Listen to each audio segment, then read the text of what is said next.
So first, I would like to introduce like the rationale why we could detect the SARS-CoV-2 in the wastewater samples. The reason for that is patients were shedding the viral particles in the stool, and also some reports show in the urine, and those stool and urine contain the viral particles and finally go to the wastewater treatment plant, and that's why we can detect the viral particles in the samples. And here are two reports showing the in the stool, which is the green line, shows the dynamics of the viral particles shedding, and also in some reports in the urine. And here is the sampling location that we were sampled the wastewater samples. We collected samples from in a wastewater treatment plant in Massachusetts, and basically the two sources of the samples. One is from the wastewater from our bathroom and the kitchen, and it goes to the building pipes, and finally go to the headworks to remove the large particles and the bricks, and then it goes for the pre-treatment, which is basically remove the sand and the mud, and then finally go to the primary sedimentation step, and that's the place where we sample the samples. And then after the primary treatment, it goes to the secondary treatment, and then finally we'll release. And here's some information we collect. Like the wastewater treatment plant that we sampled serves three counties in Massachusetts, and one is two influence. One is south influence, one is north influence, and both of them served about 2.3 million people in Massachusetts. And here is then after we collected samples, we did some optimize our method to do the quantification. And the first step is we do UV and pasteurization to inactivate the viral particles, and we also compare the different pasteurization time, like 1 hour, 30 minutes, or 90 minutes, and we found 1 hour to 90 minutes is pretty good. It's the best. And then we filter the samples to remove the bacteria and cell libraries. And here the thing is we use the hydrophilic membrane, which is and we confirm that there's a little viral particles sticky on the filter. So most of the viral particles will go to the filtrate. With this filtrate, we developed two methods to do the quantification. So the first one does not method one doesn't rely on the commercial kit, and is using the very common reagents and can be widely employed by other labs. So which way is we use 40 ml filtrate, we add the PEG and sodium chloride, and we do the precipitation to get the concentrated viral particles, and then we use triazole to lysis the particle and extract the RNA. And with this RNA, we do the reverse transcription and also then real-time PCR to get to quantify the viral concentrations. And the second method is we use less filtrate, 15 ml, and then we concentrated that with Omicron filters. And with this Omicron concentrated virus, and then we use the RNA-easy kit to do the extraction and also the following one-step RT-qPCR. So with this method, it's far much faster and use less volume of the sample. And we successfully detect the virus and tested the two protocols. And so first, when we developed the protocols in early March, and we collected 10 samples from the Massachusetts wastewater treatment plant. And as you shown, from March 18 to March 25, and also from south and north influent, we detected the viral particles in all of these 10 samples, and the viral concentration is around 100 copies per mil. And as a control, we compared the viral particles. We collected the historic samples, which is in the January samples, and both the samples are negative of the viral signals. So we are pretty sure that with our protocol, we can detect the viral particles and the ES virus in the March wastewater samples in Massachusetts. one problem with this is with the wastewater is this the total flow in the wastewater treatment plant is not constant.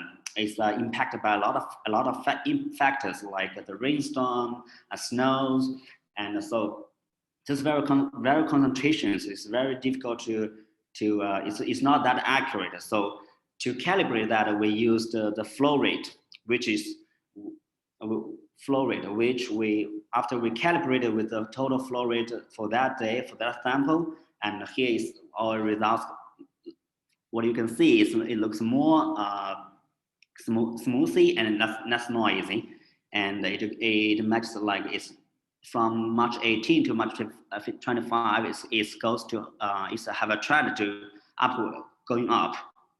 But we also see something is happened on March 24. The south influence the sample is going low, and it turns out that that day have a very big snow and rainfall. Another method to calibrate this data is we used PMMV, which is the pepper mild motor virus. This virus is one of the most abundant RNA viruses in human feces, and it's remarkably stable in the wastewater. And people already demonstrated that. And furthermore, there's some little variations during the season across different seasons. And from our RT-qPCR data, we found that in the 12 different samples, the standard deviation of the PMMV is around 1.34 CT values, which is pretty small. And this virus is a positive sense single-stranded RNA virus. With all these properties, it suggests that it can be a very good internal reference for the whole procedure of wastewater treatment. And so we then calibrate our data with the PMMV, and here's the result. What you can see is right now this data looks more smoothly and less noisy. And importantly, like you can see the March 24 samples is goes up again. That means there must be something wrong with the March 24 samples in our processment, and but that can be calibrated by the PMMV.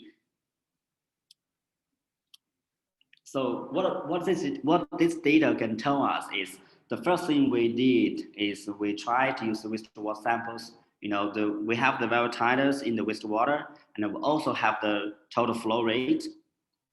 And then we divided by the viral shedding, the mean viral shedding, and also multiply the stool size. So what this data can tell us is the number of the infected people. So we can estimate with the quantified viral titers, we can estimate the number of infected people with this formula. And with this data from the March 18 to March 25, we calculated the estimated wastewater estimated cases, which is the y-axis, and the x-axis is the clinical cumulative cases, which is reported by the government. And then all data showed that the mean cases all estimated is the wastewater estimated is about 18-fold higher than the reported case. That means the clinical report is much underreported during the March. So then we keep continuing to track the virus in the wastewater, and we will also collect some historical samples, which is before this around in the early January, to find out what is the first date that we can detect the viral particles in the wastewater.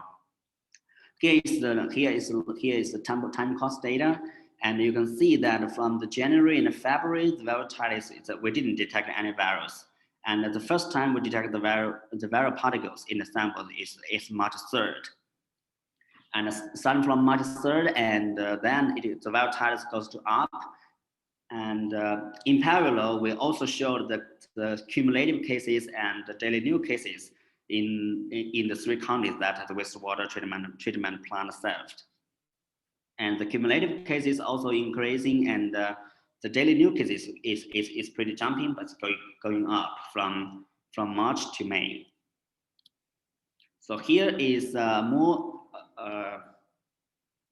here's the data that we also showed it from. We kind of make it short and zoomed in. From here, the March 3rd, we detect the viral particles, and it's which is the blue line. It's a blue point, and you can see is going up until the March 15, and then there's an exponential growth from March 15 to April 15, April 13 around, and then the viral titers start to decrease.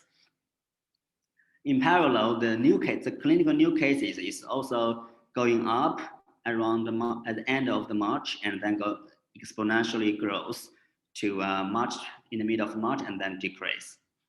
So all viral titers have a very good correlation with the new clinical cases, but it seems that our viral titers data is precise, which is the blue one. You can see is precise with the red one, which is the new case. To find out what exactly the day that the wastewater data can precede the clinical data, we did some correlation with the wastewater data and also the new clinical cases with some time offset. And as you can see, we tried from 0 day to 15 days, and you can see the highest correlation was found when there's a time lag of four days, which means our wastewater data precedes with the new clinical data by 4 days. And with this correlation, there's a very strong correlation from when the time lag equals to 3 to 5 or from 9 to 10 days. So all data shows that the wastewater data, it can precede the clinical data by 4 to 10 days. And then with this data, the longitudinal data, we try to investigate what the viral shedding dynamics. The viral shedding, which is we're trying to use the time course wastewater data to infer the viral shedding dynamics with viral shedding dynamics. So here's the equation that we used. So on the left is the wastewater data, and on the right is the ST, with the viral shedding data, and convolute with the new clinical cases, the IT, which is the newly infected cases.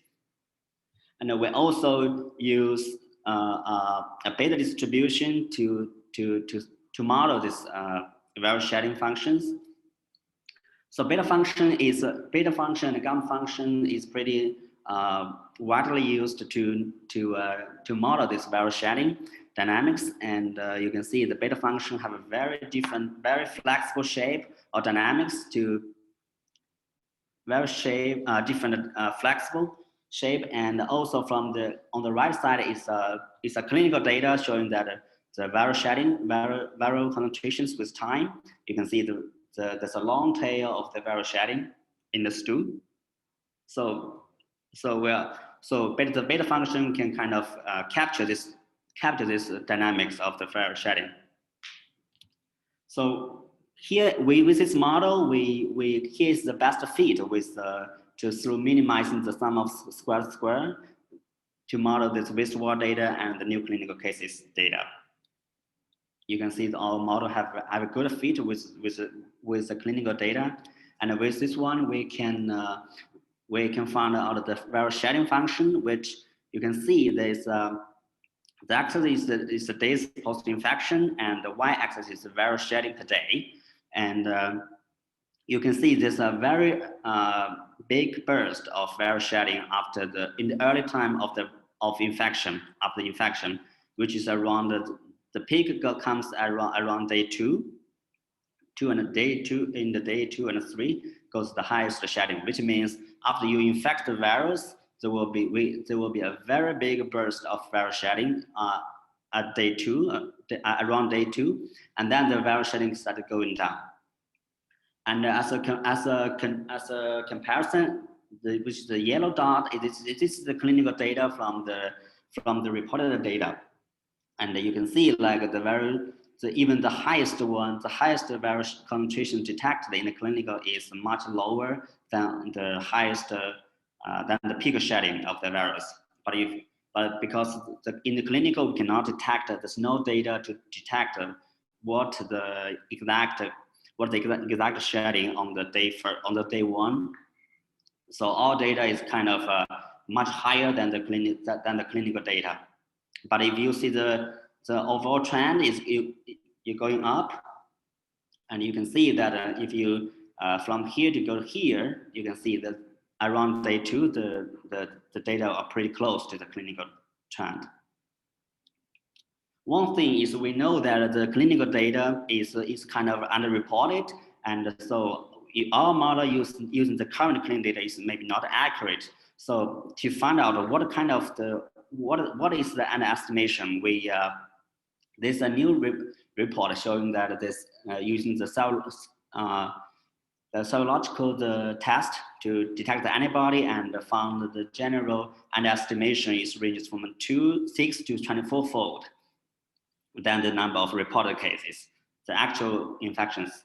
So with the 2 and the 24 X, we then simulate our model again, and you can see with this, even with this 6 or 24-fold difference, you can still see there's an early burst of high peak shedding around day 2, and then start going down. But the overall, the magnitude, the viral concentration magnitude is lower, but it's still much higher than the clinical data.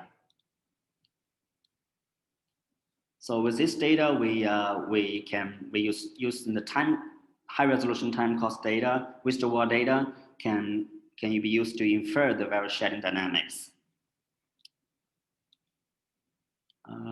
So the next thing is we kind of zoomed in to, because right now, because the wastewater treatment serves about 2.3 million people, is pretty big, and then we're trying to zoom in to investigate the viral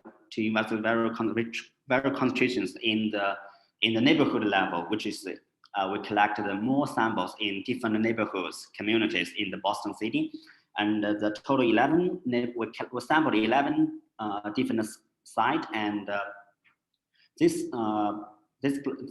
wastewater serves about from 4,000 to around 40,000 people.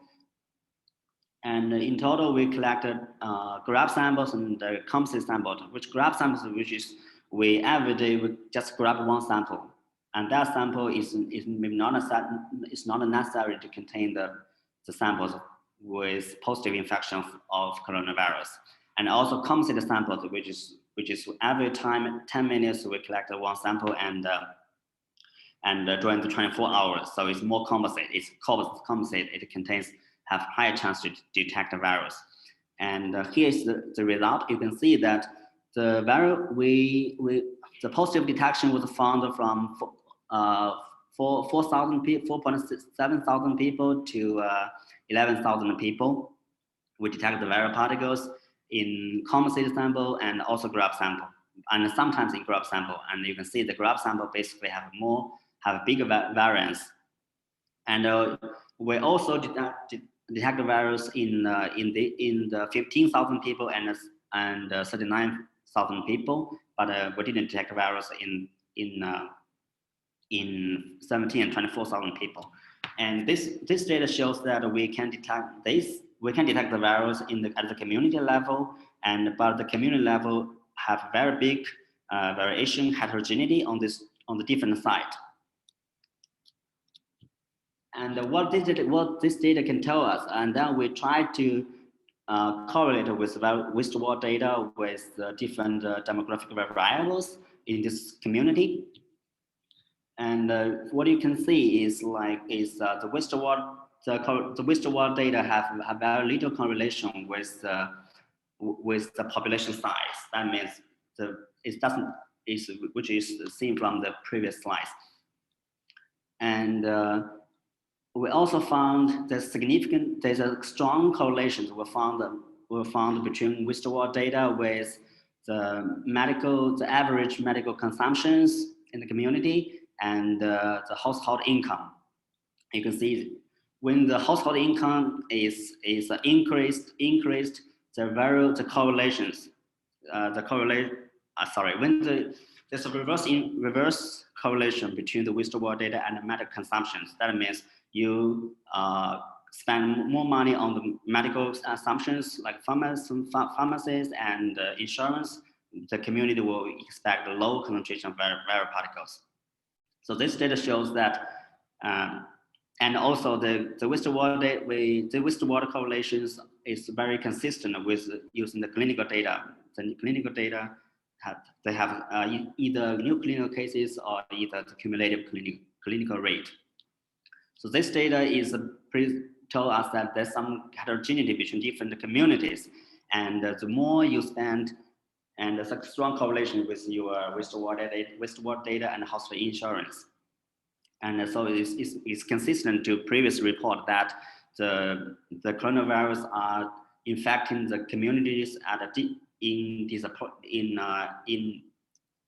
have a big effect on the disadvantaged, the socioeconomic disadvantaged groups. So what right now we are also doing some. We're also collecting samples from the 40 different United States, 40 states in United States, and right now we are wrapping up this result, and we'll show pretty soon. And with that, I would like to thank our lab, which especially my advisor Eric, and he's very big, very like right now, you know, professor like this, he also very interested in doing experiment, which is very surprising, and I'm very excited. And also our collaborators with Amy and Jimbo, and Katia, we kind of the 4 people are doing this work, mostly doing this work. I would like to also thank our collaborators Janelle, and also these samples are collected and negotiated by our board company.